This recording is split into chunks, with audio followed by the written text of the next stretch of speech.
The Sahara isn't kind. It's vast, endless, and mercilessly hot. Our outpost was no more than a speck in its golden expanse, a cluster of tents and steel containers that barely stood up to the sandstorms. Ahmed and I had been here for 3 months. We were part of a research team studying desert ecosystems, though lately it felt like we were just trying to survive. It started small. Supplies vanished: water, dried food, even tools. At first, we thought someone was stealing them. Maybe a wanderer lost in the desert had found us, or maybe it was just one of us forgetting where we stashed things. But then I noticed the tracks. They were strange, almost otherworldly. At first glance, they looked like they belonged to a lizard or some kind of desert creature. But there was something wrong about them. Too many legs, too deep for something light. And they always led away from the outpost, disappearing into the dunes. Ahmed brushed it off. Probably a jackal or something, he said, though I could tell he didn't believe his own words. His smile was forced, his fingers drumming nervously on the table. I couldn't let it go. I decided to investigate. At sunrise, armed with nothing but a flashlight, a knife, and my curiosity, I followed the tracks out into the desert. The heat hit me first, sharp and relentless. The sand shimmered under the sun, making it hard to tell where the tracks ended and where the mirage began. But I kept going. The tracks were endless, leading deeper into nowhere. The further I went, the more uneasy I felt, like I was being watched. The desert was silent, save for the crunch of sand under my boots. There were no signs of life, no insects, no birds, no animals, just the tracks. And then they stopped. No fading, no scuffle, just a clean, sudden end, as if the creature had vanished into thin air. I stood there for what felt like hours, staring at the empty sand, trying to make sense of it. When I finally turned back, a chill ran down my spine. There were new tracks, fresh ones. They led back toward the outpost. I hurried back to the outpost, my heart pounding harder with every step. The sun hung high in the sky now, beating down on me like it wanted me to stop, to give up and let the desert win. But I couldn't, not with those fresh tracks heading back toward Ahmed and the others. The new tracks were just as strange as the first ones. Deep imprints, too many legs, and this time they looked heavier, like the creature had been dragging something or someone. When I reached the outpost, everything looked normal at first glance. The tents flapped in the light breeze, and the solar panels gleamed in the sun. But Ahmed was standing near the storage unit, staring down at the sand with a blank, pale face. "Ahmed," I called out, jogging over to him. He didn't look up. Instead, he pointed to the ground. I followed his hand, and my stomach dropped. The fresh tracks ended right there at the storage unit. The steel door was slightly ajar, even though we always kept it locked. "Did you go in there?" I asked, my voice tight. Ahmed shook his head. I heard something, scratching. But when I got here, it stopped. Scratching. The word made my skin crawl. I stepped closer to the door, hesitating for just a second before pulling it open. The inside of the storage unit was dark and cooler than the desert air. I squinted, letting my eyes adjust. At first, everything seemed fine. The shelves were still lined with water jugs and boxes of supplies. But then I saw it. One of the water jugs had been torn open, not chewed, like a jackal might do, but ripped. The edges of the plastic were jagged, shredded like paper, and there on the floor was a smear of something glowing faintly blue. "What is that?" Ahmed asked from behind me, his voice barely above a whisper. I crouched down to get a better look. It wasn't water or any liquid I recognized. It was thick, almost like syrup, and it glowed softly, pulsing like it was alive. "I don't know," I said, my throat dry. The silence in the storage unit was suffocating. Ahmed stepped back, his hand resting on the doorframe. "We should tell the others," he said. But something in me hesitated. If we told the rest of the team, they'd panic. Supplies were already low, and the idea of something lurking in the desert would break them. I stood up, wiping my hands on my pants even though I hadn't touched the blue stuff. "Let's keep this between us for now," I said. "We'll figure it out." Ahmed didn't look convinced, but he nodded anyway. "Okay, but this isn't normal, is it?" "No," I admitted, glancing back at the glowing smear on the floor. "It's not. As we closed the storage unit and walked back to the main tent, I couldn't shake the feeling that we were being watched. The desert stretched out in all directions, empty and silent. But I knew better now. Something was out there, and it wasn't done with us. That night, I couldn't sleep. Neither could Ahmed. We sat in the main tent, the only light coming from a dim lantern swinging slightly in the breeze. The desert was quiet, too quiet. No rustling wind, no distant howls of jackals, just silence. Ahmed stared at his cup of tea, his hands trembling slightly. "You think it'll come back?" he asked, his voice barely above a whisper. I didn't want to answer. I didn't want to admit that I felt it too. That nagging, crawling fear in the back of my mind. Something was out there, watching, waiting. I could feel it. "We'll deal with it," I said, trying to sound confident. But just as the words left my mouth, a sound cut through the silence. A scraping, scratching noise, faint but sharp enough to make both of us freeze. It was coming from outside. Ahmed grabbed a flashlight, his face pale. "Did you hear that?" "Yeah," I said, already reaching for the knife I'd left on the table. We stepped out of the tent, the cool desert air wrapping around us like a warning. The scratching sound came again, louder this time. It was coming from the direction of the storage unit. Ahmed's hand shook as he shone the flashlight toward the unit. The beam of light sliced through the darkness, landing on the steel door. It was open again, just like before. But this time, the scratches on the metal were fresh, deep gouges that hadn't been there earlier.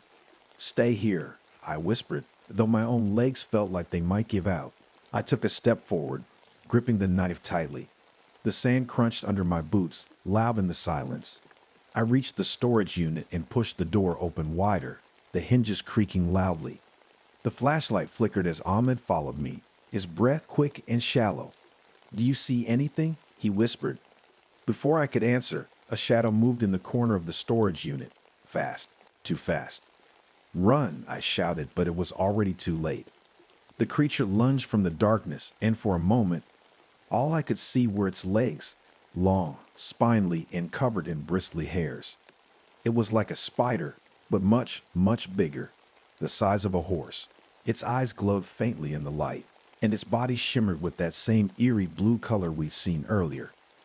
Ahmed screamed as the creature slammed into him, knocking him to the ground. Its mandibles clicked, and it grabbed his arm in its jaws, tearing through flesh and bone like paper. "Ahmed!" I yelled, rushing forward with the knife. He was screaming, blood pouring from where his arm used to be. The creature turned toward me, its glowing eyes locking onto mine. For a second, I froze. It was so fast, so unnatural. But then I moved. I slashed at its legs, the knife barely cutting through the tough, shiny skin. The creature hissed, a high-pitched, shrill sound that made my ears ring, and swiped at me with one of its legs. The force knocked me back, sending me sprawling in the sand. Ahmed's screams faded as he passed out, his body limp and bleeding. I grabbed a nearby steel pole from the ground and swung it with all my strength. The creature recoiled, its glowing blue blood splattering across the sand as the pole connected. It hissed again, retreating into the shadows. It was gone as quickly as it had appeared. The desert was silent once more, save for my ragged breathing and the faint, wet sound of Ahmed's blood dripping onto the sand. I dropped the pole and crawled to him, pressing my hands against the wound to stop the bleeding. "Stay with me, Ahmed," I whispered, my voice shaking. His eyes fluttered open, glazed with pain. What was that?" "I don't know," I said, my own voice trembling. "But it's not over." The glowing blue blood on the sand seemed to pulse faintly, like it was alive. And in the distance, beyond the dunes, I swore I saw movement. Ahmed was in bad shape. I dragged him back to the main tent, his unconscious body leaving a dark trail of blood in the sand. My arms ached, and my heart pounded as I tried to keep myself together. I didn't have time to panic. If I did, we were both dead. Inside the tent, I grabbed the first aid kit, my hands shaking as I tore it open. I did what I could, wrapping Ahmed's stump with layers of gauze and tying it tightly to slow the bleeding. He groaned faintly, his face pale and sweaty, but he was alive for now. The creature was still out there. I could feel it. Every sound outside the tent made me flinch. The wind against the fabric, the the distant crunch of sand. I kept imagining it would burst in any second, those glowing eyes fixed on me. I had to do something. We couldn't stay like this, waiting to be picked off. I searched the supply shelves for anything useful. There wasn't much. Some cans of gasoline we used for the generator, a few knives, and a broken flare gun. My mind raced, trying to put together a plan. If that thing came back, we needed to be ready. Ahmed stirred, his eyes fluttering open. "Way? What happened?" He muttered weakly. "You're okay," I said, forcing calm into my voice. "I stopped the bleeding. Just rest." His gaze drifted to his missing arm, and tears welled up in his eyes. "It took my arm," he whispered, his voice cracking. It was real." I didn't know what to say. "I'm going to keep you safe, I promised. But I need your help. Can you stay awake?" He nodded faintly, though I could see the effort it took. I laid out the gasoline cans and explained the plan. "If it comes back, we'll trap it. I'll set up a ring of gas around the tent and light it if it gets close." Ahmed's eyes widened. "You think fire will stop it?" "I don't know," I admitted. "But it's better than nothing." I stepped outside, every nerve on edge as I worked quickly. I poured gasoline in a wide circle around the tent, making sure there were no gaps. The smell was sharp and overpowering, but I didn't care. The whole time I kept glancing at the horizon, expecting to see those glowing eyes watching me. The sun was starting to rise, painting the desert in shades of pink and orange. The light should have been comforting, but it wasn't. The tracks from the night before were still there, leading off into the dunes. I couldn't shake the feeling that the creature wasn't alone. If it was smart enough to ambush us, to open doors, what else was it capable of? Back inside the tent, Ahmed was barely conscious, his breathing shallow. "It's coming back," he whispered, his voice distant. I didn't know if he was delirious or if he knew something I didn't. Either way, I tightened my grip on the knife and waited.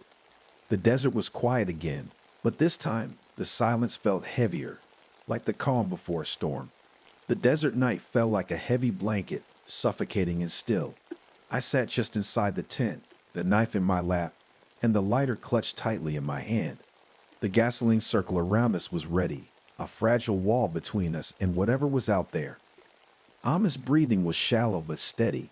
He hadn't spoken much since earlier, slipping in and out of consciousness. I checked his bandages again, making sure they hadn't soaked through. His face was pale, his lips dried and cracked. He needed a hospital, but there was no help coming. Out here, we were on our own. Hours passed. The desert was eerily silent, not even the faintest breeze. My eyes burned from staying wide open, scanning the darkness beyond the tent flap. Every shadow looked like it was moving. Every sound made my heart jump. And then I heard it. A low, scraping sound, slow and deliberate. It was coming closer. I grabbed the flashlight and shone it toward the noise, my hand shaking so badly the beam wobbled. At first, I saw nothing but endless sand and shadows. But then, in the distance, I caught the faintest glint of blue. It was here. The sound grew louder, the scraping mixed with a strange clicking noise, like nails tapping on glass. The creature moved into the light, and my stomach turned. It was even worse than before. Its body shimmered in the faint glow of the lantern, the blue veins pulsing under its shiny, armored skin. It crouched low, its legs moving unnaturally, each step slow and deliberate. Those glowing eyes locked onto the tent, unblinking. It knew we were here. "Ahmed," I whispered, glancing back at him. He didn't respond, his head lolling to the side. The creature crept closer, its massive form almost silent now. I gripped the lighter tighter, my thumb hovering over the wheel. And then it lunged. The tent shook as one of its legs tore through the fabric, narrowly missing me. I scrambled back, grabbing the gasoline can I kept inside. The creature hissed, the sound high-pitched and shrill, as it forced its way inside. "Stay away!" I screamed, throwing the gas at its face. The liquid splashed across its body, and for a moment, the creature hesitated, shaking its head violently. This was my chance. I flicked the lighter and tossed it into the pool of gasoline outside the tent. The flames roared to life, bright and blinding. The creature screeched, its body jerking back as the fire spread. The smell of burning gasoline and something sickly sweet filled the air. Its legs flailed wildly as it tried to escape the flames, but it was too late. The fire consumed it, the blue blood dripping from its body sizzling on the sand. It screamed one last time, a sound so loud it made my ears ring, and then it collapsed. I watched, frozen, as the flames ate away at the creature. The glow in its eyes dimmed until there was nothing left but a smoldering, twisted heap. For a moment, everything was still. The fire crackled softly, and the desert was silent again. But then I heard it, faint in the distance, a sound like sand shifting underfoot. I turned, shining the flashlight toward the horizon. My heart sank. There were more of them. Dozens of faint blue glows dotted the dunes, moving toward the outpost. The tracks I'd seen earlier, they weren't just from one creature. They were from an entire swarm. I stumbled back into the tent, grabbing Ahmed's shoulder. "We have to go," I said, shaking him. We have to go now." But he didn't wake up.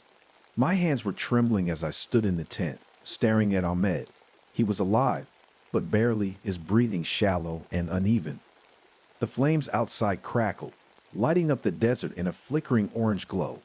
For a moment, I let myself hope the fire might scare them off. But then I saw the blue lights again, dozens of them, moving steadily toward us like tiny stars floating just above the dunes. The sound of scraping, clicking, and shifting sand grew louder. It was like a chorus, and it sent chills down my spine. I had to think, fast. The fire wouldn't hold them for long, and there was no way Ahmed could move on his own. I rummaged through the tent, looking for anything that could help us. My eyes landed on the flare gun I dismissed earlier. The barrel was cracked, and it didn't always fire straight, but it was all I had. I grabbed it and loaded the single flare. My mind raced, trying to piece together a plan. Maybe I could buy us time. Maybe I could distract them. Maybe. The tent shuddered as one of the creatures slammed into it. I stumbled back, nearly dropping the flare gun. The fabric tore and a leg punched through, long and bristly, scraping wildly. It didn't wait this time. The creature ripped through the tent like paper, its glowing eyes locking onto me. It was smaller than the one I'd burned, but just as terrifying. Its body shimmered with that eerie blue light, and the clicking noise from its mandibles was sharper, faster. Behind it, more glowing eyes appeared in the darkness, bobbing closer. I fired the flare gun without thinking. The bright red streak shot straight into the creature's face, and it let out a shriek, rearing back. The others paused for a moment, their glowing eyes flickering uncertainly. I didn't wait to see what they'd do next. Grabbing Ahmed by the shoulders, I pulled him toward the open desert, away from the swarm. He was heavy, dead weight in my arms, but I didn't care. "Come on, Ahmed," I whispered, my voice cracking. "Stay with me." The sand was soft and I grabbed a fist-sized rock and hurled it as hard as I could. It hit the creature square in the head, making a loud, hollow thunk. The creature reeled back, hissing angrily, but it didn't stop. The others were right behind it, a swarm of glowing, clicking, skittering nightmares. My heart pounded so hard I thought it might burst. And then I remembered the gasoline. The cans I brought to the rocks were still where I dropped them, just a few feet away. I lunged for one, ripping the cap off with shaking hands. The creatures were almost on me, their legs clawing at the sand, their glowing bodies casting eerie shadows across the dunes. I swung the can in a wide arc, splashing the gasoline everywhere, on the rocks, on the sand, even on myself. The fumes burned my nose, but I didn't stop. The creatures hesitated, their movements slowing as they sniffed the air. The largest one let out a low, rumbling hiss, its mandibles clicking rapidly. I fumbled for the lighter in my pocket, my fingers slick with sweat. The metal felt cold and slippery against my skin. My hands shook so badly I almost dropped it. "Come on," I muttered, flicking the wheel. Sparks danced in the darkness, but no flame. "Come on." The creatures inched closer, their glowing eyes narrowing. The largest one reared up on its hind legs, towering over me. Finally, the lighter caught. A small, fragile flame flickered to life. I didn't think. I didn't hesitate. I threw it. The world exploded. Flames roared to life, leaping high into the air and engulfing everything around us. The heat was overwhelming, searing my skin and filling my lungs with thick, acrid smoke.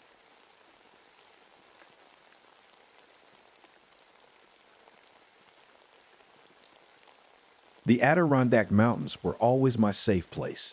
Towering trees, crisp air, and endless trails. It felt like freedom. But not that night. That night, the forest felt wrong. I was on a routine patrol, just me and my flashlight cutting through the thick woods. The path was familiar, one I'd walked dozens of times. But as I moved deeper, the usual sounds of the forest faded, the chirping of crickets, the distant rustle of squirrels, even the hum of the wind through the trees. Gone. I stopped to listen. Silence. Complete silence. It was unnerving. My heart started racing, though I told myself it was nothing. Just one of those quiet nights, right? That's when I saw them.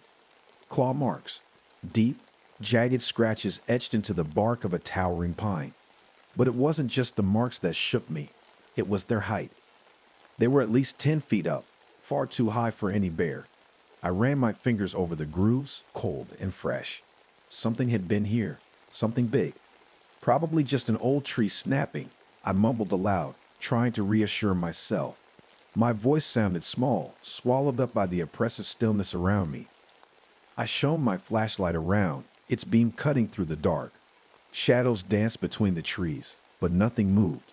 Still, I couldn't shake the feeling that something was watching me. I radioed back to the station. "Hey, this is Joe. I'm out by Bear Trail. Found some strange marks on a tree. Can you check the area on the cams?" The static reply was quick. "Sure thing, Joe. Stand by." While waiting, I kept looking over my shoulder. The silence was crushing now, almost alive. Even my own footsteps felt too loud. The radio crackled again. "Nothing on the cams. Maybe it's just an animal. Stay safe out there." I wanted to believe them, but deep down, I knew this wasn't normal. Something was out there, something that didn't belong. I decided to keep moving. Standing there, staring at those claw marks, wasn't going to do me any good. I told myself it was probably a big bear, maybe climbing a tree, and left it at that. But the truth was, I didn't believe it. The silence stuck with me as I walked. Normally, you'd hear the snap of branches, the crunch of leaves, or at least the hoot of an owl. But that night, it was like the forest itself was holding its breath. My flashlight's beam swung left to right, cutting through the dense woods. Every now and then, I thought I saw something, just a flicker of movement at the edge of the light. But when I stopped to look, there was nothing. Then I heard it. At first, it sounded like the wind, faint and distant, but the longer I listened, the more I realized it wasn't the wind at all. It was a whisper. "Who's there?" I called out, my voice shaky. The whisper didn't stop. It wasn't coming from one direction either. It seemed to float around me, circling like smoke. I couldn't make out the words, if they were words, but it felt wrong, like they weren't meant for me. I gripped my flashlight tighter and picked up my pace. My boots crunched louder against the dirt trail as I walked faster, my head whipping around at every sound, or lack of one. "Joe, you're losing it," I muttered to myself. But the whispering only grew louder. It was closer now, clearer, still impossible to understand, but it felt like dozens of voices, all speaking at once. Then for just a second, I saw it. In the beam of my flashlight, between the trees, there was something, tall, impossibly tall. It looked like a figure, but its body was all wrong. Thin, almost skeletal, and its skin looked pale and stretched too tight over its bones. And its eyes, those glowing green eyes burned in the darkness, staring right at me. My heart nearly stopped. I froze, unable to move, unable to breathe. Then it stepped forward, just one long jerky step, and I finally snapped out of it. I ran. The whispers turned into something else as I sprinted down the trail, low, guttural sounds, like growls mixed with words. My flashlight bobbed wildly in my hand, the beam bouncing off trees as I ran as fast as I could. I didn't stop until I burst out into a clearing, gasping for air. My arm was burning, and it took me a moment to realize why. 3 long, deep cuts ran from my shoulder to my elbow. Blood was already soaking through my sleeve. I hadn't even felt it happen. Whatever that thing was, It had gotten close. Too close. I sank to my knees, shaking. My mind raced, trying to make sense of what I'd just seen, of what had just happened. But no matter how I looked at it, one thing was clear. This wasn't over. I sat there in the clearing, trying to calm my breathing, but my heart felt like it was going to pound out of my chest. I pressed my hand against the cuts on my arm, wincing as pain finally caught up to me. Blood trickled down my fingers, warm and sticky. I needed help, fast. Fumbling with my radio, I called in again. "Base, this is Joe. I need backup. Now." Static buzzed back. "Joe, what's going on? You okay?" "No, I'm not okay," I snapped. My voice shook, but I didn't care. "There's something out here, something big. It attacked me. I'm injured." "Wait, what attacked you?" "A bear." I wanted to scream at them, but I forced myself to stay calm. "Not a bear. I don't know what it is. Just get someone out here." There was a pause, and then, "Copy that. Hang tight, Joe. Help's on the way." Help? I didn't know if it would come in time. I tied a strip of cloth around my arm to slow the bleeding and tried to think. What was that thing? A trick of the light? My imagination? No. I'd seen it. I'd felt it. Those glowing eyes, those whispers. I heard a rustle behind me. I spun around, shining my flashlight toward the sound. My hand shook, and the beam wavered over the trees. Nothing. But then I heard another noise, a low, guttural growl. "Stay back," I shouted, my voice cracking. I grabbed the hunting knife from my belt, holding it out in front of me like it would do any good. The growl turned into a strange, distorted laugh. It was coming from everywhere at once, echoing through the clearing. And then it stepped into the light. The creature was even taller than I thought, its bony frame towering over me. Its arms were long and thin, ending in sharp, clawed hands. Its face, or what I assumed was its face, was stretched and hollow, with glowing green eyes that burned like embers. It moved unnaturally, almost twitching, as if it didn't fully belong in this world. My legs refused to move. Fear had me rooted to the spot. It lunged. I swung my knife wildly, and by some miracle, I hit it. The blade sank into its side, and the creature let out a screech that made my ears ring, but it didn't stop. Its claws raked across my chest, tearing through my jacket like paper. The pain was instant and blinding. I stumbled back, tripping over a fallen branch and hitting the ground hard. My knife was gone, still stuck in the creature's side. I thought that was it. I thought I was done for. But then I heard a voice. "Joe, hang on." It was Sam, my partner. He came barreling into the clearing, shotgun in hand. "Sam, no," I shouted. "It's too fast." He didn't listen. He raised the shotgun and fired, the blast echoing through the woods. The creature screamed and backed off, but only for a moment. Sam fired again, and this time it lunged at him. "Run," I yelled, trying to get to my feet. But Sam didn't run. He stood his ground, pumping the shotgun and firing the third shot. The creature staggered, but it didn't fall. And then it was on him. I'll never forget the sound, the wet, tearing noise as its claws ripped into him. Sam screamed, but it didn't last long. "Sam!" I yelled, but it was too late. The creature shredded him like paper, its claws flashing in the dim light. Blood sprayed across the clearing, and I turned away, bile rising in my throat. When I looked back, it was dragging Sam's body into the woods, leaving a trail of blood behind. I couldn't move. I couldn't think. I just sat there, shaking, staring at the spot where Sam had been. The whispers came back, louder this time, filling my head. I was alone.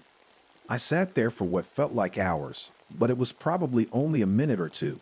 My body was frozen, my brain screaming at me to move, to do something, but all I could see was Sam being dragged away. The sound of the whispers was louder now, wrapping around me like a thick fog. I forced myself to my feet. My legs wobbled like jelly, and every muscle in my body begged me to sit back down, but I couldn't. Not now. "Sam," I whispered, choking on the word. He was gone. That thing had taken him. I looked down at my chest. My jacket and shirt were shredded, the cuts beneath still bleeding, But I didn't have time to care. I pressed my hand to the wounds, trying to stop the flow. My knife was gone, and Sam's shotgun was nowhere to be seen. I had nothing. I grabbed a thick branch off the ground and held it like a club. It felt pathetic, useless, but it was all I had. My flashlight was still in my other hand, and I shone it into the woods, trying to see where the creature had gone. The trail of blood was easy to follow, even in the dark. It led straight into the trees, disappearing into the thick shadows. My brain screamed at me to turn back, to run, but I couldn't leave Sam like that. I couldn't just let that thing keep him. I took a shaky step forward, then another. The forest seemed to close in around me, the trees pressing tighter together. Every sound made me jump, the crunch of my boots, the creak of branches overhead, the faint rustle of leaves. And the whispers, they were everywhere, coming from all directions, growing louder with each step I took. I don't know what I was thinking. I didn't have a plan. I just kept moving, following the trail, until I saw it again. The creature was ahead of me, hunched over something. Its long, bony arms moved in sharp, jerky motions, and I realized with horror that it was tearing into what was left of Sam. I couldn't breathe. My body locked up, frozen in place. But then the creature stopped. It lifted its head, sniffing the air like it knew I was there. And then it turned. Its glowing green eyes locked onto me, and it let out a low, guttural sound, a growl mixed with something that almost sounded like laughter. I panicked. I turned and ran, crashing through the trees as fast as my legs would carry me. The whispers chased me, growing louder and louder, and I could hear the thing behind me, its heavy steps thudding against the ground. I wasn't fast enough. I tripped over a root and hit the ground hard, my flashlight flying out of my hand. The impact knocked the air out of my lungs, and before I could get up, I felt its claws rake across my back. I screamed, twisting and kicking, trying to get away. My hand closed around a rock, and I swung it blindly, smashing it into the creature's arm. It let out a horrible screech, and I used the moment to scramble to my feet. My flashlight lay a few feet away, its beam pointing at a tree. I grabbed it, and that's when the idea hit me. Fire. I clicked the lighter I always carried out of my pocket, the one I used to light campfires on patrol. My hand shook so badly it almost slipped from my fingers. The creature lunged at me again, and I dodged to the side, slamming my shoulder into a tree. Pain shot through me, but I didn't care. I flicked the lighter on, holding the small flame against the dry pine needles at the base of a tree. It caught instantly. The fire spread quickly, climbing the tree like it was alive. The creature backed away, screeching as the flames grew higher. I grabbed more branches, throwing them into the fire, feeding it until the entire area was bathed in orange light. The creature screamed, a horrible, high-pitched sound that made my ears ring. It darted back into the shadows, disappearing into the trees. But I wasn't taking any chances. I kept lighting more fires, creating a circle of flames around me. The heat was intense, the smoke choking, but I didn't care. I needed to get out. The fire spread faster than I expected, the dry forest floor catching like kindling. I stumbled back toward the clearing, coughing and gasping for air. When I finally broke free of the trees, the sight behind me was terrifying. The forest was ablaze, flames leaping high into the night sky. I didn't stop running until I reached the trailhead. I collapsed onto the dirt, coughing and shaking, my entire body burning with pain. I didn't know if the creature was dead or if it had escaped, but I didn't care. I was alive. Barely. I don't remember how long I sat there on the trailhead, staring at the forest burning behind me. The orange glow lit up the night sky, and the air was thick with smoke. The heat was intense, even from where I was, but I couldn't move. My body felt like it had been run through a meat grinder. At some point, I heard the distant sound of sirens. Help was finally on its way, but it didn't feel like it mattered. Sam was gone. I had failed him. A ranger truck pulled up, its headlights cutting through the smoke. Two guys I worked with, Mike and Ray, jumped out. Their faces were pale when they saw me. "Joe, Jesus, what happened?" Mike shouted, rushing over. I tried to speak, but the words wouldn't come. I could only shake my head. They helped me into the truck, their voices frantic as they tried to make sense of what was going on. "Did you start that fire? Are you hurt? Where's Sam?" Sam. The mention of his name brought it all crashing back. The creature, the whispers, the way it had ripped him apart. "He's gone," I finally managed, my voice barely above a whisper. "What do you mean gone?" Ray asked, his face tightening. I looked at him and the tears came. "That thing, it took him." They didn't understand. How could they? I barely understood it myself. They drove me to the hospital, and the whole way, I could still hear the whispers in my head. Even though the forest was miles behind us, I couldn't shake the feeling that something was watching me. The next few days were a blur. The fire crews worked around the clock to contain the blaze. News spread fast. A park ranger sets a forest on fire, claiming some creature attacked him. Most people thought I'd lost it, that I was just traumatized and confused. They found Sam's body, or what was left of it, a few days later. Or rather, they found his head. It was nailed to a tree near the edge of the forest, right where the fire had stopped. The look on Mike's face when he told me, I'll never forget it. I left the Adirondacks after that. I couldn't go back. Not to the forest, not to the job. I moved to a small town on the other side of the state, as far away from the woods as I could get. But the whispers never stopped. At night, I still hear them.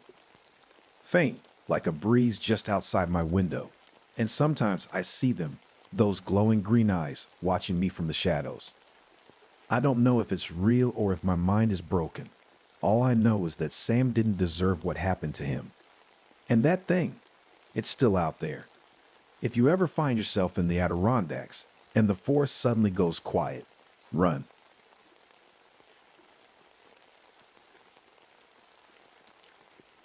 The frozen tundra was deadly quiet. No wind, no sound, just a blanket of endless white stretching as far as my eyes could see. My sled dog, Arrow, trotted ahead of me, his black fur a stark contrast against the snow. His breath puffed in little clouds, but mine felt heavier, slower, as if the air itself didn't want me there. We were miles into Denali National Park, far from any sign of civilization. I'd come across a set of footprints earlier in the day, large, heavy boots. Hikers, I thought, maybe lost, but when we finally found them, I wish we had. 3 bodies lay scattered across the snow, frozen stiff. Their faces were twisted in ways I'll never forget, wide eyes bulging, mouths open in silent screams. One man still clutched his scarf, as if trying to pull it tighter against the cold. But this wasn't normal cold. It was something else. Arrow growled low in his throat, the fur along his back rising like hackles on a cat. That's when I felt it, a chill, deep and sharp, cutting through my heavy parka like a knife. I've been in the cold all my life, but this was different. This wasn't the kind of cold that freezes your fingers. It was the kind that froze your soul.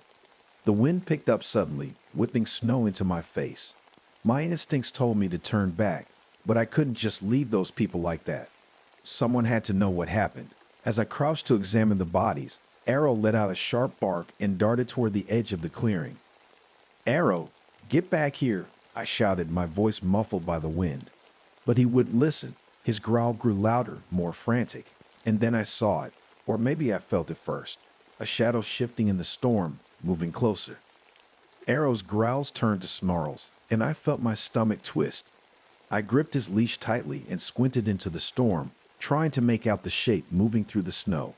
At first, it looked like a trick of the wind, shadows and swirls of ice twisting together. But then it stepped forward. I froze. The thing wasn't human. It was tall, impossibly thin, and its body seemed to shimmer like glass. Its limbs were jagged, as if carved from ice, and they moved with unnatural sharpness, snapping with every step. The air around it crackled like frost on a window pane. Arrow lunged, barking fiercely, but I yanked him back. "No, Arrow. Stay with me." My voice shook, and not just from the cold. The figure stopped. It tilted its head, as if studying us. I could feel the weight of its gaze even though it had no eyes. Just empty, hollow sockets that seemed to suck the warmth out of the air. "Who's there?" I called out, my voice barely steady. "What do you want?" It didn't answer. Instead, it raised one of its jagged limbs, sharp and glinting like a spear of ice. My heart pounded so hard it hurt. Then it moved. Fast, so fast I barely had time to react. Arrow leaped forward, his teeth bared, and I screamed his name. The creature's icy limbs shot out, catching him midair. It impaled him, lifting him off the ground like he weighed nothing. "No!" I shouted, stumbling forward. It tossed Arrow aside like a broken toy. He hit the snow with a lifeless thud, his dark fur staining red against the white. I froze, my body locked in terror. I couldn't even breathe. The thing turned its hollow gaze back to me, and I knew I was next. For a moment, I couldn't move. My legs felt like they were rooted to the ground. The thing was coming toward me now, each step slow and deliberate, the snow crunching unnaturally loud beneath it. My brain screamed at me to run, but my body refused to listen.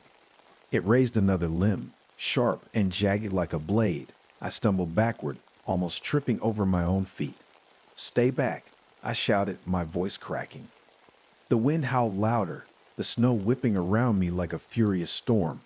I turned and ran, my boots sinking deep into the drifts, making every step a struggle. I didn't dare look back, but I could feel it chasing me. The air grew colder with every second, the kind of cold that burned your skin and stole your breath. I could barely see through the storm, but I knew this part of the trail. There was a ridge up ahead, steep and unstable. It wasn't much, but it was the only idea I had. If I could lure it there and trigger an avalanche, maybe I could bury it. Maybe I'd survive. My lungs burned as I forced myself forward, the weight of the cold pressing down on me. I fumbled in my pack, pulling out the sticks of dynamite I always carried for emergencies. My hands shook so badly I almost dropped them. I reached the edge of the ridge, the snowpack slope towering above me.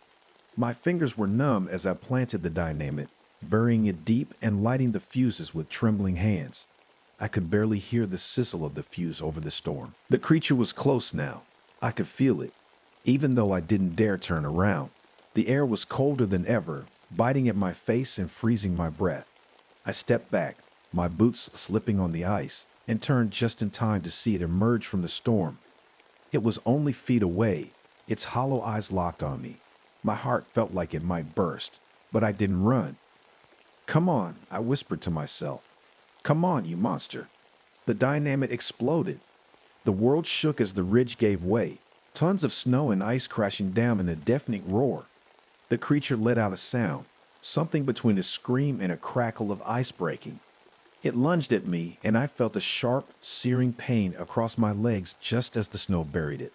I fell, my legs useless, the cold creeping up into my chest. The storm eased for a moment, and the world was silent again.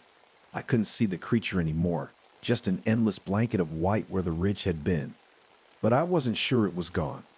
The world was quiet again, but not in a peaceful way. It was the kind of silence that made your ears ring, the kind that pressed down on you like a heavy weight. My legs felt numb, and when I looked down, I saw why. Blood was seeping through the thick fabric of my snow pants, staining the white snow around me. I tried to move, but my body refused to cooperate.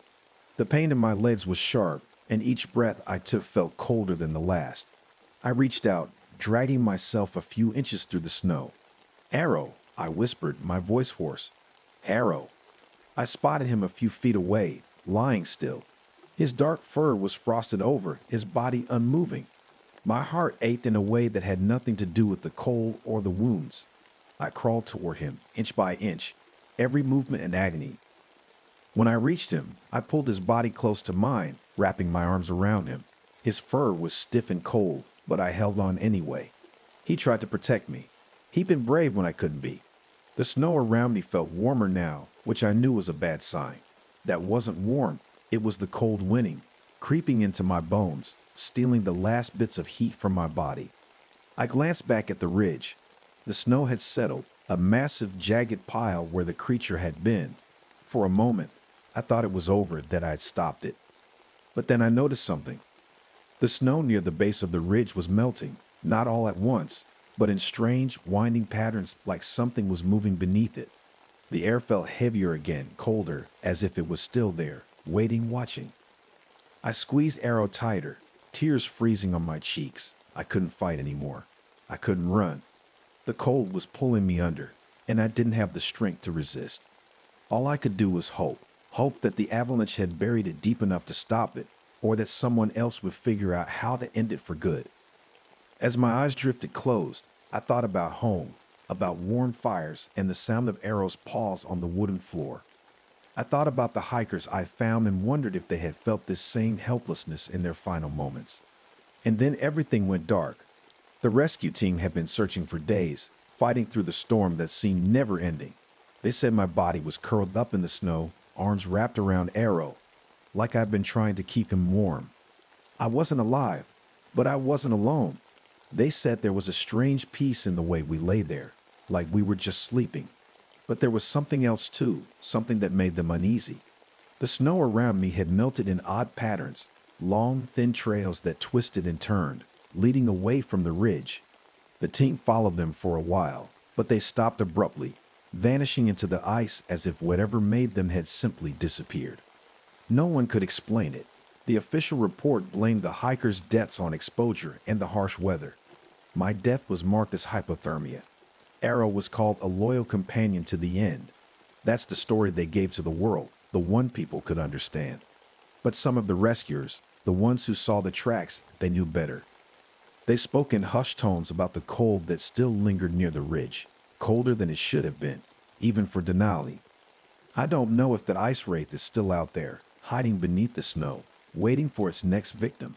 But I hope whoever hears this story will be smarter than I was.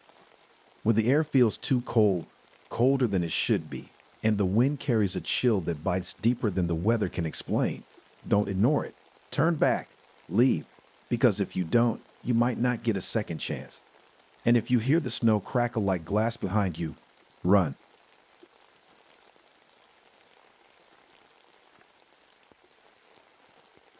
The Okefenokee Swamp had always been a mysterious place. Locals would talk about it in hushed voices, sharing stories of strange sightings and unexplainable disappearances. To me, it had always just been a job. I was a ranger, and I knew the swamp's dangers, gators, quicksand, and the occasional poacher. But nothing could have prepared me for what I saw that day. The mist was thicker than usual, clinging to the trees like a wet blanket. The air was heavy, making it hard to breathe. My partner, Dan, and I were out patrolling. It was supposed to be routine, just to check on some of the more remote parts of the swamp. Doesn't feel right today, Dan muttered, paddling beside me in his old, creaky boat.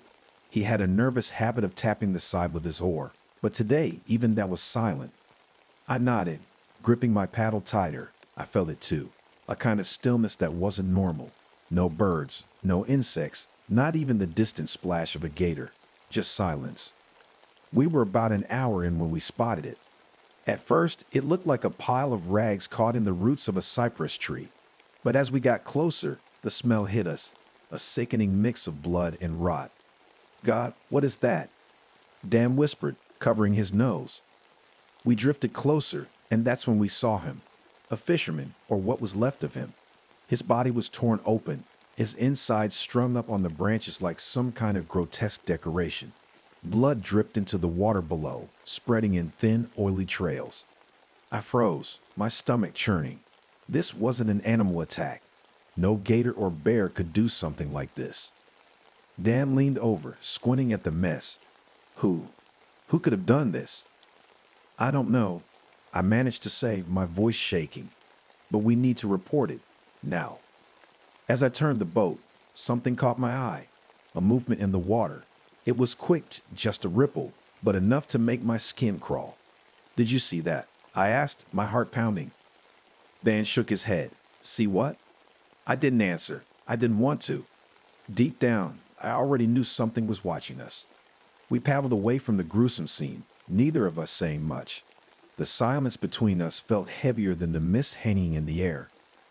My hands trembled as I gripped the paddle, trying to focus on getting us out of there. But the swamp wouldn't let us go that easily. The ripples I'd seen earlier kept nagging at me. They didn't feel like the lazy swirls of a gator slipping under. They were fast and sharp, like something or someone, moving with purpose.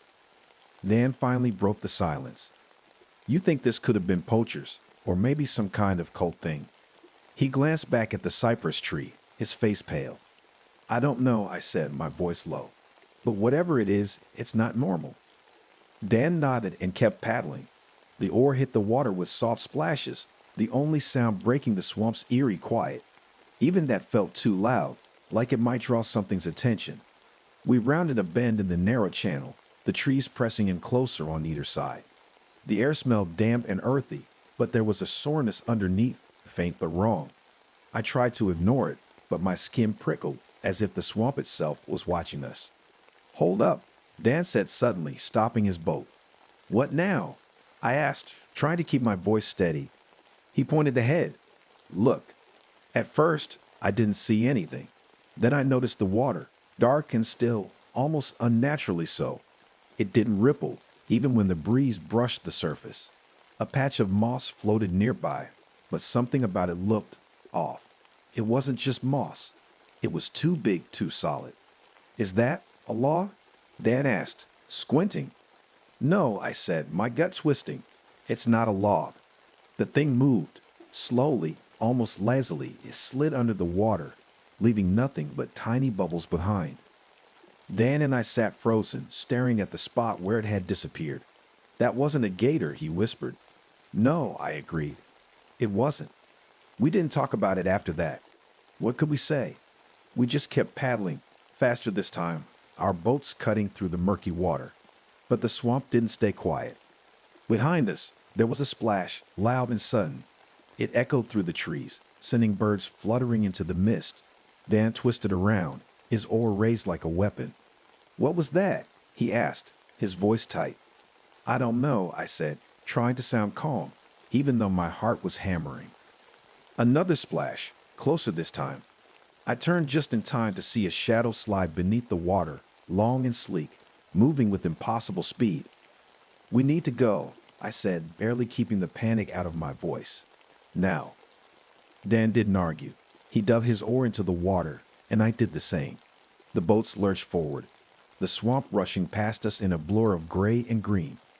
But no matter how fast we paddled, the feeling of being washed never went away. We pushed through the swamp, the mist growing thicker, clinging to our skin and making it hard to see more than a few feet ahead. Every sound felt amplified, the soft slap of water against the boat, the creak of the wood as we paddled, and our own shaky breaths. But behind those sounds was something else, something faint. It started as a low ripple, like a fish darting just under the surface. Then it grew louder, a steady splashing, as if something big was following us. I glanced at Dan, and he was already looking at me, his eyes wide. You hear that? He asked, his voice barely above a whisper. I nodded, my grip on the paddle tightened. Keep moving, don't stop. We paddled harder, the boat slicing through the water. My shoulders ached, and my hands were slick with sweat, but I didn't dare slow down. Whatever was behind us wasn't stopping. The splashes grew closer, louder, and I could feel my heart pounding in my chest. Then it came. A massive shape burst from the water, right between our boats. I barely had time to process what I was seeing. It was covered in thick moss and mud, its body long and twisted, like some nightmare version of a gator that's standing on two legs. Its eyes glowed yellow, cutting through the mist like headlights. Nan screamed, and I froze, my brain struggling to catch up. The thing let out a guttural growl, low and deep, a sound that rattled in my chest. It moved fast, faster than anything that big should be able to. Before I could react, it lunged at Dan, its massive arms swinging with brutal force. Dan, I shouted, reaching for him. But it was too late. The thing grabbed him, its clawed hands wrapping around his waist like he was nothing more than a doll.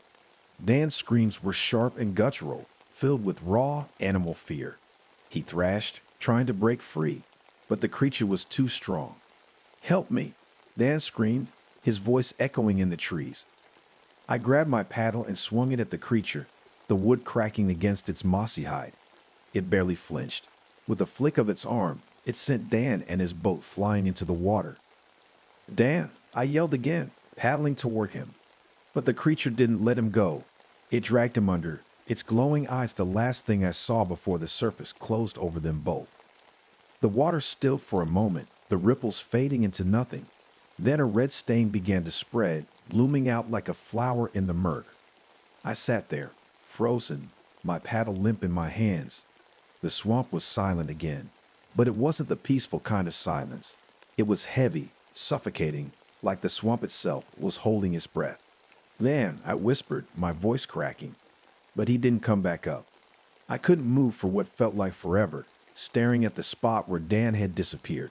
My brain kept screaming at me to do something, but my body refused to listen. The only sound was my own shaky breathing and the soft lapping of water against the boat. Then I heard it again, a splash. It was faint, far off at first, but it grew louder, closer. Whatever that thing was, it wasn't done. My hand shook as I grabbed the paddle, forcing myself to move. I had to get out of there. The boat groaned as I turned it around, the sound cutting through the heavy mist. My arms ached, but I didn't care. I just paddled, not even looking back. The splashes behind me grew faster, closer. I could feel it, the way you feel a storm coming. The air was thick with something dark, like the swamp itself was alive and pushing against me. And then it hit. The boat tipped violently to one side, throwing me off balance. I barely managed to grab the edge before I fell into the water. Something massive slammed into the underside, sending ripples out in every direction. "Get away!" I yelled, my voice cracking. I reached for the knife on my belt, my fingers fumbling. The boat rocked again, harder this time, and I lost my grip on the paddle. It disappeared into the water, leaving me with nothing but the knife in my bare hands. The creature rose out of the water, its glowing eyes locking onto me. Up close, it was worse than I'd imagined. Its body was covered in thick, slimy moss, and its skin was rough and black, like bark. Long, sharp claws dripped with water as it reached for me. I didn't think. I just swung the knife. The blade sliced into its arm, and a thick, black liquid oozed out. It let out a deafening roar, a sound so deep and unnatural it made my bones ache. It swiped at me, claws raking across the side of the boat. Splinters flew as the wood cracked under its weight. I stabbed again, this time aiming for its face. The knife connected, but barely. The thing snarled, grabbing the edge of the boat and tipping it toward the water. I held on for dear life. The knife clenched tight in my hand. "Get off!"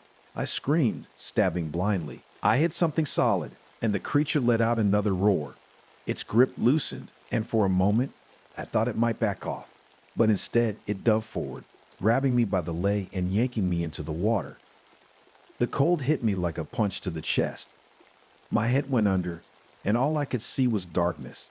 The water was thick and murky, clogging my nose and throat as I struggled to surface. The creature's grip tightened, pulling me deeper. I kicked and swung the knife, desperate to break free. My lungs burned, and my mind screamed at me to fight, to do something. I felt the blade connect again, slicing into its arm. The creature jerked, its grip loosening just enough for me to kick free.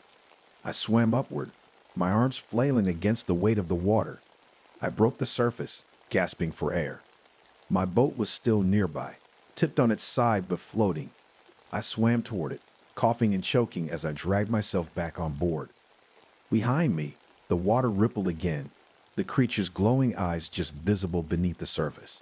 It wasn't gone, but for now it was waiting, watching. I clutched the knife, my whole body shaking. I didn't know how long I had before it came back, but I knew one thing: I couldn't stay here. I sat in the broken boat, soaked and shivering, gripping the knife so hard my fingers ached. The swamp around me was eerily quiet, like the world had paused to watch what would happen next. The water rippled gently, hiding whatever was beneath it. The creature wasn't gone. I could feel it, a strange pressure in the air, like being watched by a predator waiting for the right moment. I needed to move. The boat wasn't in great shape, but it still floated. The paddle was gone, but I wasn't about to let that stop me. Using my hands, I started pushing the boat forward, dragging it through the water. Every inch felt like a mile, but I couldn't stop. I kept glancing over my shoulder, expecting to see those glowing yellow eyes, but the water stayed calm. Too calm. My breaths came in shallow gasps as I fought the panic clawing at my chest. I kept telling myself to focus, just keep moving, just get to the ranger station. It wasn't far now. Then I heard it again. A splash behind me, soft at first, then louder. I turned and saw the water moving, ripples spreading out in long, deliberate waves. It was coming. Come on, I whispered to myself, my voice shaking. Come on, keep going. The boat bumped against a patch of reeds, slowing me down. I pushed harder, my arms burning from the effort. The ripples behind me grew closer, faster. And then it broke the surface. The creature rose out of the water like a nightmare come to life, its moss-covered body towering over the boat. Those glowing eyes locked onto mine, filled with a cold, cruel intelligence. I didn't think. I just reacted. Grabbing the knife, I lunged forward and stabbed at its face. The blade hit its jaw, slicing deep into the rough, bark-like skin. Black blood poured out, thick and oily, and the creature let out a guttural roar. It swiped at me with one massive claw, and I barely dodged in time. The boat tipped dangerously, water spilling over the sides. I stabbed again, this time aiming for its neck. The blade sunk in, and the creature reeled back, thrashing wildly. The boat spun in the water, nearly capsizing. For a moment, I thought I'd scared it off, but then it lunged again, grabbing the edge of the boat and pulling. No, I screamed, kicking at its hands. The wood splintered under its grip, and the boat started to break apart. I scrambled to the other side, grabbing a piece of the broken oar floating nearby. I swung it at the creature's head, putting all my strength behind it. The blow landed with a sickening crack, and the creature let go, sinking back into the water. I didn't wait to see if it was coming back. Using the broken oar as a makeshift paddle, I pushed the boat forward, faster this time. My arms felt like jelly, my lungs burned, but I didn't stop. The ranger station was close. I could see the faint outline of the dock through the mist. Almost there, I whispered to myself, over and over, like a mantra. Finally, the boat bumped against the dock. I grabbed the edge, pulling myself up onto the platform. My legs wobbled as I stood, and I nearly collapsed from exhaustion. But I was safe. I'd made it, or so I thought. I stumbled onto the dock, my legs trembling so badly I could barely stand. My chest heaved with every breath, my lungs still burning from the water and the fight. The ranger station was only a few steps away, a small wooden cabin with a single light flickering through the mist. The sight of it should have calmed me, but it didn't. Something felt off. The air was heavy, colder than before, and the swamp's silence pressed down on me. I could still hear the faint splash of water behind me, but I didn't dare look back. My only thought was to get inside. I rushed to the door, my boots slamming against the wooden planks. My hands fumbled with the key in my pocket, slick with water and shaking too much to hold steady. "Come on," I whispered, forcing the key into the lock. The door creaked open and I stepped inside, slamming it shut behind me. The familiar smell of old wood and damp papers filled the room. The ranger station was small, just a desk, a radio, and a few shelves lined with survival gear. It felt safe, or at least safer than out there. I locked the door and grabbed the radio. My fingers hovered over the buttons, but I hesitated. Who would believe me? How could I even explain what I'd seen? But before I could decide, my eyes fell on the desk. My breath caught in my throat. There, sitting in the middle of the desk, was Dan's hand. It was cleanly severed, the skin pale and wrinkled from the water. The fingers were curled slightly, like they were still gripping something. Blood had pooled around it, dark and wet, soaking into the papers beneath it. I staggered back, my stomach churning. No, no, no, no, I muttered, shaking my head. This wasn't possible. I'd left Dan out there. I'd seen the creature take him. How could his hand be here? A loud thud shook the walls, snapping me out of my daze. It came from the roof. I froze, every muscle in my body tensing. The sound came again, heavier this time, like something massive shifting its weight. The creature was here. I grabbed the knife from my belt, gripping it tightly even though my hands were shaking. My mind raced as I looked around the room for anything I could use to defend myself.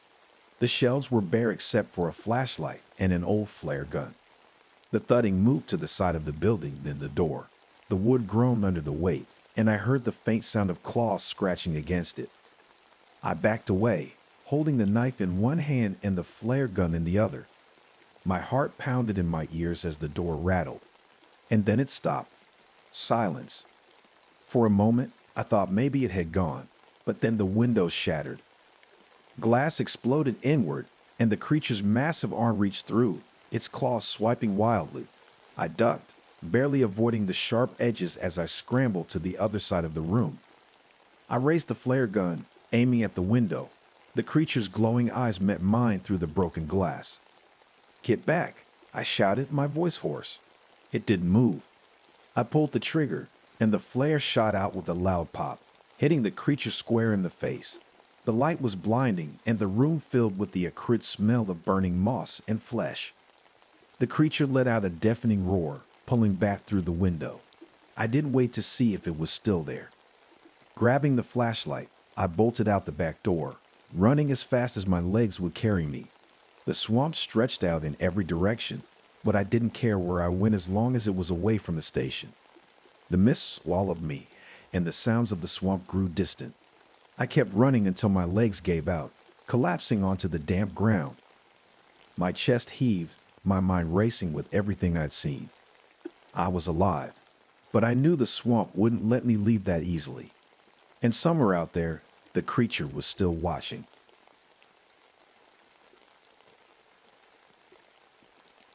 Camping in Yosemite had always been a dream for Claire and me. We both loved the outdoors, the fresh mountain air, the towering trees, and the way the stars seemed so much brighter away from the city. It was supposed to be one of those trips where we could escape the chaos of our lives and just exist. That night, we'd set up camp in a small clearing surrounded by pine trees. The fire crackled softly, and the only other sounds were the whispers of the wind and the occasional hoot of an owl. Claire was leaning back against a log, her face glowing in the firelight, telling some silly story about her brother trying to fight off a raccoon once. It felt perfect, peaceful. Midnight crept in without us noticing. We'd put out the fire and were lying in our tent, the kind of tired that feels good after a day of hiking. Claire was already dozing off when I heard it. A baby crying. At first, I thought I was imagining things. Maybe it was the wind or some weird animal call.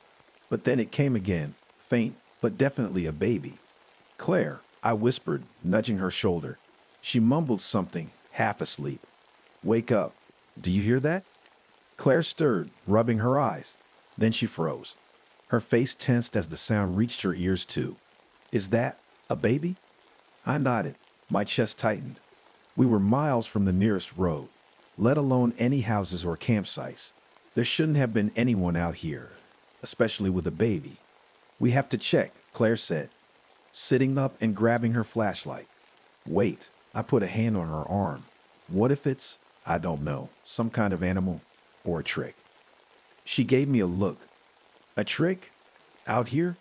What if someone's lost? What if a baby's in danger?" I didn't have a good argument against that. Claire had always been the braver one, the kind of person who ran toward trouble when everyone else ran away. Against my better judgment, I grabbed my own flashlight and followed her. The crying grew louder as we moved deeper into the forest. The trees seemed to close in on us, their twisted branches clawing at the night sky. My stomach churned with every step. Something about this didn't feel right, but I couldn't bring myself to say it out loud. "Hello," Claire called out, her voice trembling slightly. "Is anyone there? Do you need help?" No response, just the crying, echoing through the trees. Then suddenly it stopped. We froze. The silence was deafening, like the whole forest was holding its breath. Claire swung her flashlight around, her grip tightening on my arm. "What the hell?" she whispered. Ahead of us, hanging from a low tree branch, was a baby blanket. It swayed gently in the breeze. Dark stains splattered across the fabric, stains that could only be blood. Claire's hand flew to her mouth, stifling a gasp. I felt my knees weaken, my mind racing to make sense of what I was seeing. "Let's go back," I said, my voice barely above a whisper. But before she could answer, we heard something. A low guttural growl. My blood ran cold. We weren't alone. The growl sent a chill down my spine. It was low, rumbling, and close. Too close. "Do you hear that?" Claire whispered, her voice shaking. I nodded, gripping her arm tightly. My flashlight beam jittered as my hands trembled. I tried to tell myself it was just an animal, a coyote, maybe, or a bear, but deep down, I knew it wasn't. There was something wrong about the sound, something unnatural. The blanket swung slightly in the breeze, the bloodstains glistening in the moonlight. It felt like the forest itself was watching us, the trees towering over us like silent giants. "We need to leave," I said, my voice firm this time. Claire nodded slowly. She looked scared, really scared, and that wasn't like her. Claire was always the brave one, the one who laughed at ghost stories and weird noises in the night. We started to back away, moving as quietly as we could. Every crunch of leaves under our boots felt too loud. I kept my flashlight aimed ahead, sweeping it back and forth, searching for anything that might be lurking. Then we heard it again. Not a growl this time. Footsteps. Something was moving through the trees. Fast. "Run," I whispered, grabbing Claire's hand. We took off, stumbling over roots and rocks, our flashlights bouncing wildly as we ran.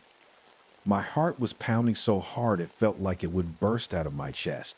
The sound of footsteps grew louder behind us, closer. "Faster," Claire urged, her voice strained. I didn't dare look back. I didn't want to see what was chasing us. We burst into a small clearing, and for a brief moment, I thought we might have lost it. But then Claire stopped dead in her tracks, her flashlight fixed on something ahead. "Don't stop," I hissed, but then I saw it too. Hanging from another tree branch was a second blanket, identical to the first, blood-soaked. "What is this?" Claire whispered, her voice barely audible. Before I could answer, the footsteps stopped. Silence. I could feel my pulse pounding in my ears. My flashlight beam darted around the clearing, searching for movement. The trees stood still, their shadows stretching long and menacing under the pale moonlight. Then I saw it. At the edge of the clearing, half hidden by the trees, something moved. It stepped forward into the light, and my breath caught in my throat. It wasn't human. It was tall and impossibly thin, its pale skin stretched tight over sharp bones. Its arms were too long, ending in claw-like fingers that glinted faintly. Its eyes, if they were even eyes, were deep, hollow pits that seemed to suck in the light around them. "Claire," I said, my voice barely a whisper, "we need to go. Now." But Claire didn't move. She was frozen, staring at the thing like she couldn't look away. Then it smiled. Its lips stretched impossibly wide, revealing jagged yellow teeth. The smile wasn't human. It was cruel. And then it lunged. It moved so fast I barely had time to react. 1 second, it was standing there, and the next, it was on Claire. She didn't even have time to scream before its claws slashed across her throat. "Claire!" I yelled, but it was too late. Her body crumpled to the ground, lifeless. Blood pooled around her, soaking into the earth. I stumbled back, my flashlight falling from my hand as I reached for my knife.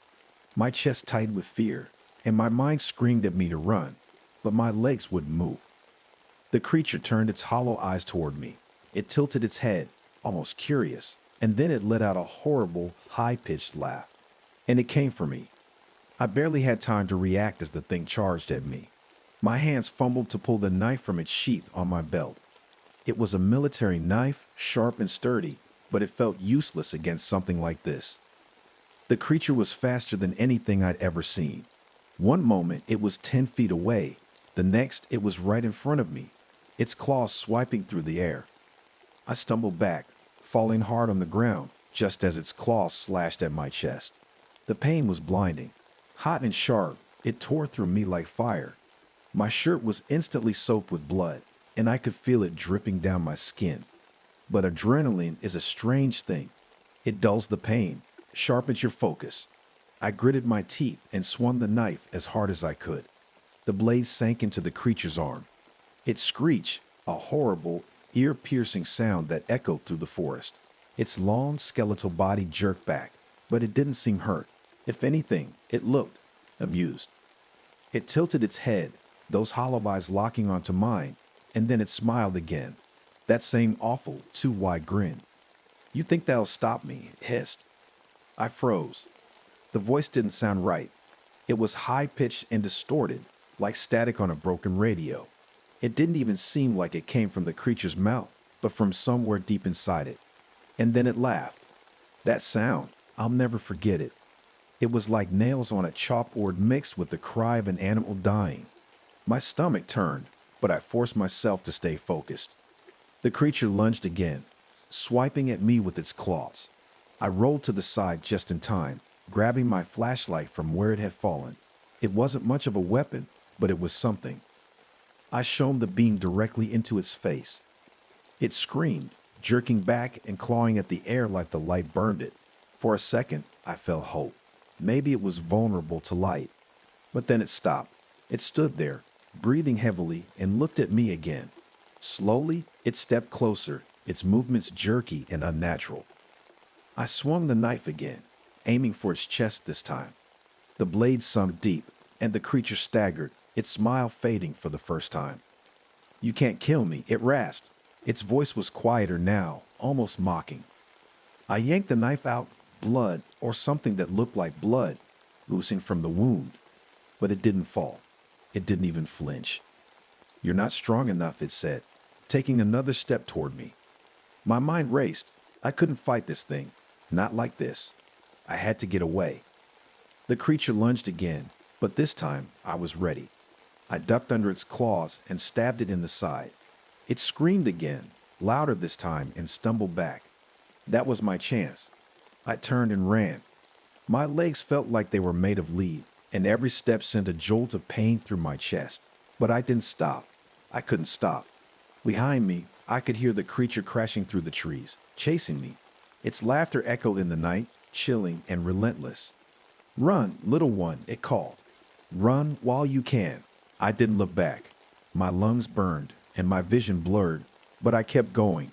The forest seemed endless, the trees stretching on forever, but I knew I had to find a way out. And then, ahead of me, I saw it, a faint light. A ranger station. I pushed myself harder, my legs screaming in protest. The creature's footsteps were louder now, almost on top of me. I reached the station door, slamming into it with all my weight. "Help!" I shouted, pounding on the door. It swung open, and I stumbled inside just as the creature reached the edge of the light. It stopped, standing just outside the station, its hollow eyes fixed on me. For a moment, we just stared at each other. Then it smiled again, that terrible wide grin, and disappeared into the darkness. I collapsed on the floor, bloodied and broken, but alive. Barely. When I woke up, I was in a hospital bed. The bright, sterile light overhead felt blinding after the darkness of the forest. My chest ached, and my head throbbed, but I was alive. A park ranger was sitting next to me. He looked tired, like he'd been waiting a long time. "Glad to see you're awake," he said, his voice calm but concerned. "We found you outside the ranger station, bleeding all over the place. Do you remember what happened?" I nodded, but I didn't know what to say.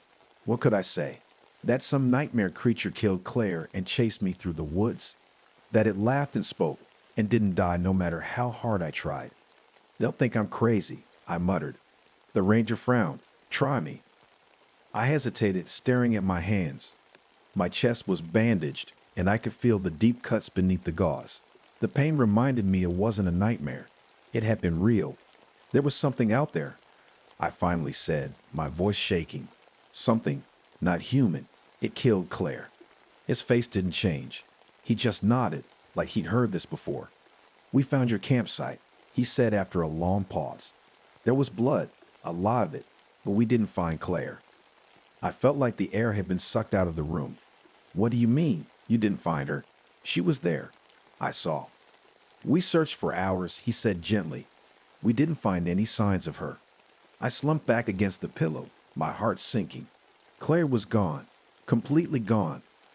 For the next few days, I stayed in the hospital, replaying everything in my head.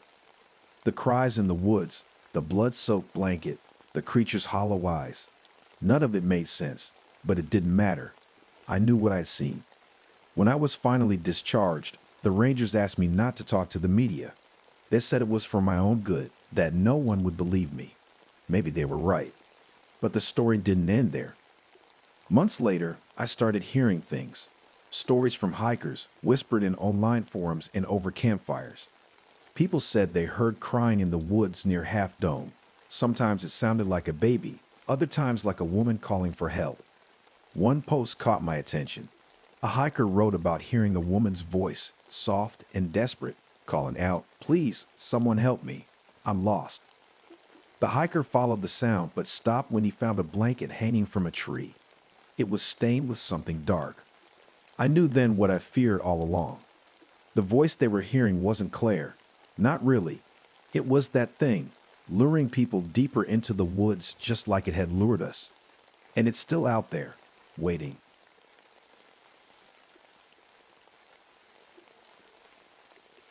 The fog was so thick it felt like I could reach out and grab it. Every breath tasted damp and sour, the scent of decay hanging heavy in the air. The black forest was always eerie, but that night, it felt alive in a way that made my skin crawl. Shadows stretched and shifted, and every crack of a branch set my nerves on edge. Max walked a few steps behind me, his flashlight darting nervously between the trees. He was young, maybe too young for this kind of work, but eager to prove himself. "You hear that?" he whispered, his voice trembling. I didn't answer right away. My focus was on the trail ahead, where broken branches and deep gouges in the dirt hinted at something big moving through recently. Finally, I muttered, "Stay close. Don't wander off." And then we found it. The body was barely recognizable. Torn apart like a doll left to a rabid dog, it lay in a mess of blood and guts. Limbs were bent at impossible angles, and the face, what was left of it, was twisted in a silent scream. The ground around it was covered in claw marks, deep enough to make me shudder. Max gagged and turned away, clutching his stomach. What did this?" he stammered. I knelt down, trying to keep my own fear in check. "Something big," I said, running a finger over one of the gouges in the dirt. The edges were jagged, fresh, and angry. Max's flashlight trembled in his hand. "We should go back. Call for backup." "We don't have time," I snapped, though I didn't mean to sound harsh. Whatever did this might still be close. I scanned the woods, my fingers tightening around the rifle slung over my shoulder. The forest was silent now, too silent. Even the usual rustle of leaves or distant hoot of an owl was gone. It was like the woods were holding their breath, waiting. "Look," Max said suddenly, pointing to a smear of blood that led deeper into the trees. "There's a trail." I hesitated. Every instinct screamed to turn back to run, but something about the way the blood was dragged called to me. It wasn't just the body, it was whatever did this. And if it was still out there, we needed to know. "Stay behind me," I said, stepping forward. My heart hammered in my chest as we followed the trail, each step louder than it should have been in the suffocating quiet. A part of me hoped the trail would just stop, that it would disappear into the ground or fade into nothing. But it didn't. It led us to something worse. We hadn't been walking long when Max froze, gripping my arm so hard it hurt. "There's something up ahead," he whispered, his voice barely audible. I squinted through the fog and saw it, a hulking shape, hunched over, gnawing on something. My stomach turned as the metallic scent of blood hit me full force. "Stay quiet," I hissed, raising my rifle. But my hands were shaking, and deep down, I knew we weren't ready for what was coming. The shape in the fog shifted. At first, it didn't seem real, just a shadow in the mist. But then it moved again, slow and deliberate, and I realized it was something alive. I froze, my heart pounding so hard it felt like it might burst. Max was clutching my arm like a lifeline, his breathing fast and shallow. I glanced at him, putting a finger to my lips. "Don't move," I whispered. The thing was huge, bigger than any wolf or bear I'd ever seen. As it stepped into the faint glow of Max's flashlight, I saw it more clearly, and my stomach turned to ice. It was a wolf, or at least it looked like one, but it wasn't natural. Its fur was matted and black as coal, patches of it missing to reveal raw, red skin underneath. And then there were its heads. 2 of them. 2 massive, snarling heads, both with glowing yellow eyes that burned through the fog. Its jaws were dripping with blood, its teeth long and jagged like broken glass. One head growled low, a sound that made my knees weak, while the other snapped at the air as if it were still hungry. Max made a noise, a whimper, barely more than a squeak, but it was enough. The creature turned toward us, both heads locking onto us like they'd been waiting. "Run," I said, my voice barely above a whisper. But Max didn't move. He was frozen in place, staring at the thing with wide, terrified eyes. "Max," I hissed, grabbing his arm and yanking him backward. That's when the beast lunged. It moved so fast I barely had time to raise my rifle. 1 second it was a few yards away, and the next it was on top of us, snarling and snapping. I fired blindly, the sound of the shot echoing through the forest, but it didn't even flinch. Max screamed as the creature's claws swiped at him, knocking him to the ground. I tried to aim again, but the thing was too close, its head snapping and biting at anything they could reach. "Get up," I shouted, but Max was already scrambling backward, his flashlight rolling away into the fall. Then it pounced. It was on Max in an instant, its claws tearing into him like paper. He screamed, a sound I'll never forget, as one of the heads clamped down on his shoulder and the other bit into his stomach. Blood sprayed everywhere, and I could only watch in horror as the beast ripped him apart. "No," I shouted, firing again and again. The bullets hit it. I knew they did, but it didn't stop. It didn't even slow down. Max's scream stopped, and the world seemed to go silent. The creature turned its attention to me, blood dripping from its jaws. For a second, I thought it might come after me too, but then it sniffed the air and let out a low, rumbling growl. And just like that, it was gone. It vanished into the fog, leaving only the mangled remains of Max and the sound of my ragged breathing. I stood there, shaking, my rifle still clutched in my hands.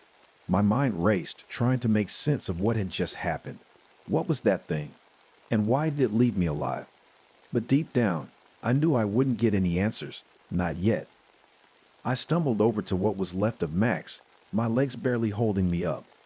There wasn't much left to recognize, just blood and torn clothes. I wanted to cry, to scream, but all I could do was stare. The forest was quiet again, but it wasn't the comforting kind of quiet. It was the kind that told you something was still out there, watching, waiting. And I wasn't sure I'd make it out alive. I don't remember much about how I got out of the forest that night. My legs felt like they were moving on their own, stumbling through the fog while my brain tried to shut out the image of Max and the thing that killed him. The forest was quieter than ever, but it didn't feel peaceful. Every shadow, every rustle of a leaf made me jump. I kept looking over my shoulder, half expecting to see those glowing yellow eyes staring back at me. But the beast didn't come after me. When I finally reached the edge of the woods and saw the glow of the ranger station lights in the distance, I almost cried. My hands were shaking so bad I could barely open the door. Inside, I slammed it shut behind me, locking it with trembling fingers. I leaned my back against the door and slid to the floor, trying to catch my breath. Max was gone. The thought hit me like a punch to the gut. I failed him. I'd promised to look out for him, to teach him, and now he was dead because of me. But even as the guilt started to swallow me, another feeling crept in, fear. That thing was still out there, and I had a sickening feeling it wasn't done. I grabbed the first aid kit off the wall and patched up the scrapes and cuts I hadn't noticed before. Then I sat down at the table, staring at the rifle I dropped there. It felt useless now, like a toy against the monster I'd seen. What was that thing? I'd spent years in these woods, tracking animals, dealing with the occasional bear or wolf, but nothing like this. It wasn't just a predator. It was something else, something unnatural. I couldn't stop thinking about Max, about the way the beast tore him apart like he was nothing. It could have killed me too, but it didn't. Why? The answer didn't matter. What mattered was what I was going to do next. I had two choices. I could pack up and leave, pretend this never happened, or I could face it. The thought of going back into those woods made my stomach turn, but running wasn't an option. Not for me. I started gathering supplies. There wasn't much in the station, just a few traps, some rope, and the bear trap we kept for emergencies. It was old and rusted, but it would have to do. I tested the spring, wincing at how loud it snapped shut. It wasn't perfect, but it might work. I spent the next hour preparing. I loaded my rifle, checked and rechecked the trap, and grabbed anything else that might give me an edge. My hands were steady now, my fear pushed aside by determination. I wasn't just going to hunt this thing, I was going to kill it. When I finally stepped outside, the air was cold and heavy with mist. The woods loomed in front of me, dark and silent. I took a deep breath, gripping the bear trap tightly in one hand and my rifle in the other. This time, I wouldn't be caught off guard. This time, I'd be ready. The forest felt different this time. The fog was still there, thick and choking, but the silence was worse. No birds, no rustling leaves, just the sound of my boots crunching on the dirt. Every step felt like it echoed, letting the beast know I was coming. I kept my grip tight on the bear trap in one hand and my rifle in the other. My flashlight beam danced ahead of me, catching on twisted roots and gnarled trees. The trail I'd followed earlier was faint now, but I remembered enough to know where to go. I stopped when I reached a small clearing. It was the kind of place where the fog seemed heavier, clinging to the ground like a warning. The air felt colder too, and I knew this was the spot. Carefully, I set the bear trap in the center of the clearing. The thing was old, but the teeth were sharp enough, and the spring was strong. I covered it with a thin layer of leaves, making sure it looked natural, then backed away to a good hiding spot behind a tree. And then I waited. The minutes dragged on, every second stretching into an eternity. My heart pounded in my ears, and I forced myself to take slow, steady breaths. I needed to stay calm, to be ready when it came. The first sound was so faint I almost missed it. A soft rustle, like something moving through the underbrush. I tightened my grip on the rifle, peeking around the tree. The sound came again, closer this time. My pulse quickened. Then I saw it. The beast emerged from the fog, its two heads swinging from side to side like it was searching. Even in the faint light of my flashlight, I could see the blood still staining his fur. Its yellow eyes glowed like embers, and its growl was so low it felt like it was rumbling in my chest. It stopped, sniffing the air, and my stomach twisted. Could it smell me? Did it know I was here? The beast moved toward the clearing, its massive paws crushing the underbrush. I held my breath as it approached the trap, every muscle in my body tensed. Just a few more steps. It paused, one head sniffing at the ground while the other scanned the trees. For a moment, I thought it wouldn't take the bait, but then, with a low growl, it stepped forward. The trap snapped shut with a metallic clang, and the beast roared, a sound so loud and raw it made my ears ring. One of its heads was caught in the trap, the jagged teeth clamped tight around its neck. I jumped out from behind the tree, raising my rifle. The creature thrashed wildly, its free head snapping and snarling in every direction. Blood sprayed from the trapped head, painting the ground red, but it wasn't enough to kill it. I fired. The shot hit the trapped head square in the skull, and it went limp, its yellow eye dimming. But before I could even breathe a sigh of relief, the other head lunged at me. I barely had time to react, throwing myself to the side as its jaw snapped shut where I'd just been standing. The beast was still alive, and it was furious. It dragged the trap behind it, tearing up dirt and leaves as it came after me. I fired again, but the shot went wide. My hands were shaking, my breath coming in short, panicked gasps. It was too close. I stumbled, falling to the ground as its jaws closed around my leg. Pain exploded through me, white hot and blinding. I screamed, swinging the rifle like a club and hitting it across the snout. The beast let go for just a second, and I scrambled backward, raising the rifle again. This time, I didn't miss. The shot hit the second head right between the eyes. The beast froze, its massive body swaying for a moment before it collapsed with a heavy thud. I lay there for a long time, staring at the creature's lifeless body. My leg throbbed, and the ground beneath me was sticky with blood, but I didn't move. It was over, or so I thought. The forest was quiet again, but this time it felt wrong, like it wasn't finished with me. I stayed on the ground, staring at the beast's body, waiting for it to move, waiting for it to prove me wrong. It didn't.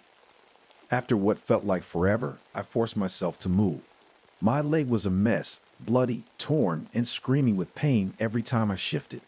I tore off part of my shirt and wrapped it around the wound as tightly as I could. It wasn't much, but it'd have to do. The beast's second head was smashed, its yellow eyes dull and lifeless. The first head hung limply in the bear trap, its jaws still slightly open as if caught mid-snarl. "It's dead," I whispered to myself, though saying it out loud didn't make it feel true. I couldn't stay there. My cabin was a few miles away, and the thought of limping through the dark woods with that thing's blood still fresh on me was terrifying. But I didn't have a choice. I grabbed my rifle, using it like a crutch, and started moving. Every step was agony, but I kept going. I didn't want to die out there, not in the same place where Max had lost his life. The fog seemed thicker now, swirling around me like it had a life of its own. My flashlight flickered, and for a moment, I thought I heard something in the distance. A low growl, faint but unmistakable. I stopped, gripping the rifle so tightly my knuckles ached. "It's dead," I said again, more firmly this time. But the growl didn't stop. Was it just my mind playing tricks on me, or was there something else out there? I didn't wait to find out. I pushed forward, hobbling as fast as I could, until I finally saw the outline of my cabin through the trees. Relief flooded over me as I unlocked the door and stumbled inside. I slammed it shut, locking it and dragging a heavy chair in front for good measure. Only then did I collapse onto the floor, the weight of the night crashing down on me all at once. I didn't sleep that night. Every time I closed my eyes, I saw Max, heard the beast's snarls, felt its teeth sinking into my leg. I sat by the window with my rifle, watching the edge of the woods for any sign of movement. The next morning, I forced myself to clean up. My leg was worse than I thought, but I managed to stitch it up with an old sewing kit and some whiskey. It wasn't pretty, but it would keep me alive. For the next few weeks, I didn't leave the cabin. I couldn't. I spent my days trying to make sense of what had happened, replaying it over and over in my head. The beast was dead. I killed it, but the forest didn't feel safe anymore. Then, one night, I heard it, scratching. It was faint at first, like a tree branch brushing against the side of the cabin, but as I sat there, frozen in my chair, it grew louder, more deliberate. I grabbed my rifle and crept to the door, my heart pounding in my chest. My hands were shaking as I turned on the porch light, but when I opened the door, there was nothing there. Just claw marks. Fresh ones, carved deep into the wood of the door. I stood there for a long time, staring at them. The air felt heavy, the same way it had that night in the forest. I could almost hear the growl again, low and rumbling, just out of reach. It wasn't over, and I didn't think it ever would be.